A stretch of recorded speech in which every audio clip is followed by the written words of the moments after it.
रामकृष्ण हरी. सार्थ श्री ज्ञानेश्वरी अध्याय 2, ओवी क्रमांक 266 ते 272. परी कर्मफळी आसन करावी आणि कुकर्मी संगती न व्हावी. हे सत्क्रियाची आचरावी हेतू विन. तू योगयुक्त होऊनी फळाचा संगू सांडोनी. मग अर्जुना चित्त देऊनी करी कर्मे. परी आदरिले कर्मदैवे जरी समाप्ती ते पावे.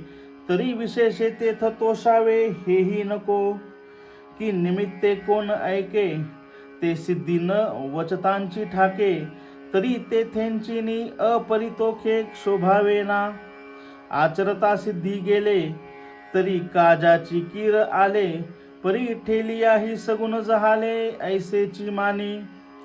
देखे जे तुलाले कर्म निपजे ते तुले आदि पुरुषी समर्पिजे. तरी परिपूर्ण सहजे जहाले जाणे. देखे समता सत्कर्मी हे जे सरसेपण मनोधर्मी.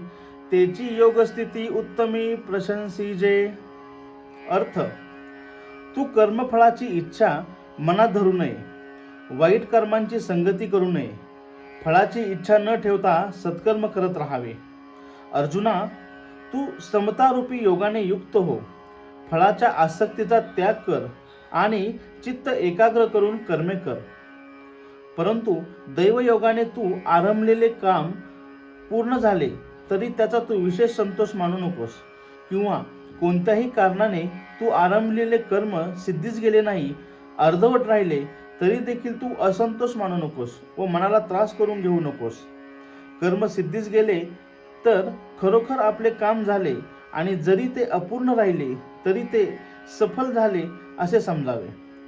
असे पहा की जेवढे कर्म केले जाते तेवढे आदिपुरुष जो ईश्वर त्याला जर अर्पण केले तर ते सहजच परिपूर्ण झाले असे समज. हे पहा, पूर्ण झालेल्या कर्माविषयी आणि अपूर्ण राहिलेल्या कर्माविषयी मनाचा समतोलपणा राखणे हीच खरी योग स्थिती होय. या योग स्थितीची प्रशंसा ज्ञानी पुरुष करतात. रामकृष्ण हरी.